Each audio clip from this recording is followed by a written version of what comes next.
Hello everyone, welcome to my channel Bibliophila, where I discuss books that inspire us, enrich our minds and broaden our mental horizon. Let's begin today's episode with a review of yet another book.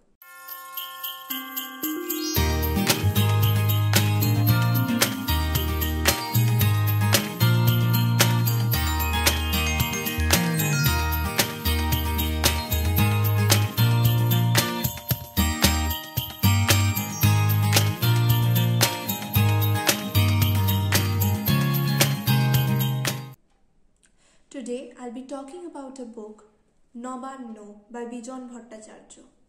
Bijon Bhattacharya was an Indian film and theatre actor from West Bengal. He was an eminent playwright and dramatist. Born in 1915 at Faridpur, now in Bangladesh, he was an early observer of the destitution faced by the peasants of that land. He was a member of the Indian People's Theatre Association or IPTA. Some of his plays include Nabanna, Agun, Kalanka and Jabanbandi. Nabanna, written by Bijon Bhattacharya, presents the conditions during the Bengal famine of 1943, where 2 million people died due to starvation, poverty and malnutrition. This play was first staged by the Indian People's Theatre Association IPTA in 1944 under the direction of Bijon Bhattacharya and Sombhu Mitra, and later in 1948 by Bohurupee under the direction of Kumar Roy. Bijon Bhattacharya wanted to present a picture of hope at the end of this horrific situation. One evening he overheard 2 villagers who had abandoned their homes and come to the city in search of food, talking not of their disease and hunger but of their life back in the village, where they celebrated the festival of Nabanna, which symbolized prosperity and happiness. Thus Bijon Bhattacharya titled his play aptly. The play begins with an action-filled scene referencing the Quit India movement. Given that the CPI had opposed the Quit India movement, this referencing shows that the IPTA was relatively independent in its work.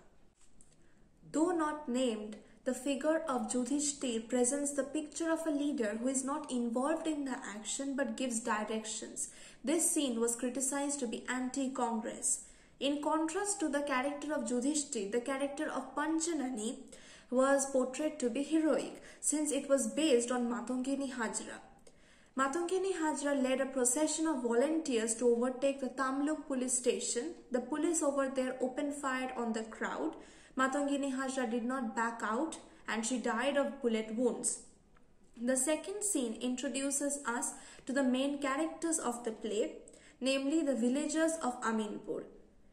The elements of famine and hunger are slowly brought in, and the reader is prepared for the crisis that is to come when a tidal wave strikes the village, destroying all the crops. The main character of the play is Pradhan Samaddar. The Samaddar family is already battling hunger and starvation when the tidal wave struck, destroying everything that they had. They had to abandon their homes in Aminpur and walk all the way to Calcutta in search of food. The people of Calcutta were initially sympathizing the villagers, but that soon turned to apathy. Across various scenes in Acts 2 and 3, Bijon Bhattacharya shows the responses of the government and the middle-class people of Calcutta towards the influx of hungry, starving villagers into the city. The great city of Calcutta and its various agencies were not able to cure Pradhan's pain, the pain of being reduced to something lesser than a human creature. Denied food from a bin, Kunja, Pradhan's nephew, is forced to take food from a dog. Even the dog bites back. This extract from the play describes exactly how terrific a condition the villagers were in. Dayal: why, you did have some rice, didn't you, Pradhan? Pradhan: that was on another day. Today there is nothing. Dayal: oh, is that the state? I thought, let me visit Pradhan and ask him if he could. Pradhan: huh? What can I say about it? Just this morning, after a lot of bickering and bloodshed, Kunja went off to sell the last couple of copper vessels we had. He's returned with about 2 seers of rice. Imagine, we are a family of 5. Who do we feed? Dayal, true, but what will I do? There hasn't been a grain of rice at home for 2 days now. Ranga's mother has been almost gasping for breath since last evening. What should I do? Kunja, what else? This is what it has come to. Dayal, Kunja. What more can I say? Ranga's mother has been gasping for breath since yesterday afternoon. Someone else has been gasping for breath since yesterday. Another person has been gasping for breath since this morning. This is all we will hear from now on. Gets a bit of rice from the room wrapped in his dhoti. Here, take this. But Dayalda, I won't be able to give you more than a fistful. This is the last we have. Dayal spreads out his dhoti for the rice. This is enough. At least it will save our lives. Kunja, but for how long will we carry on like this? Dayal, as long as we can. As long as there is life, there is hope. It is Pradhan who converts his pain into wisdom and calls on the villagers to be ready for the next storm and the next assault on their humanity in the final moments of the play. On the one hand, the play disbanded the claims made by the British government that the invading Japanese were the enemies responsible for this famine.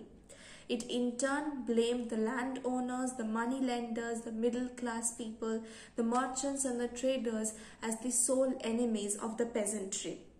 Playing before a Calcutta audience, it provided people with an alternative mode of responding to the incidents of death and dying all around them. On the other hand, the play restrained itself from directly blaming the British for the famine and their misgovernances.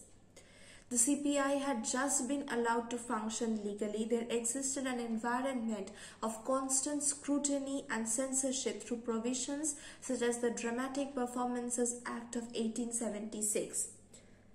For the sake of dramatic brevity, Haru Datta and Kalidhan Dhara, the villains of the play, are shown to be potential rapists and running an organized trafficking of young women.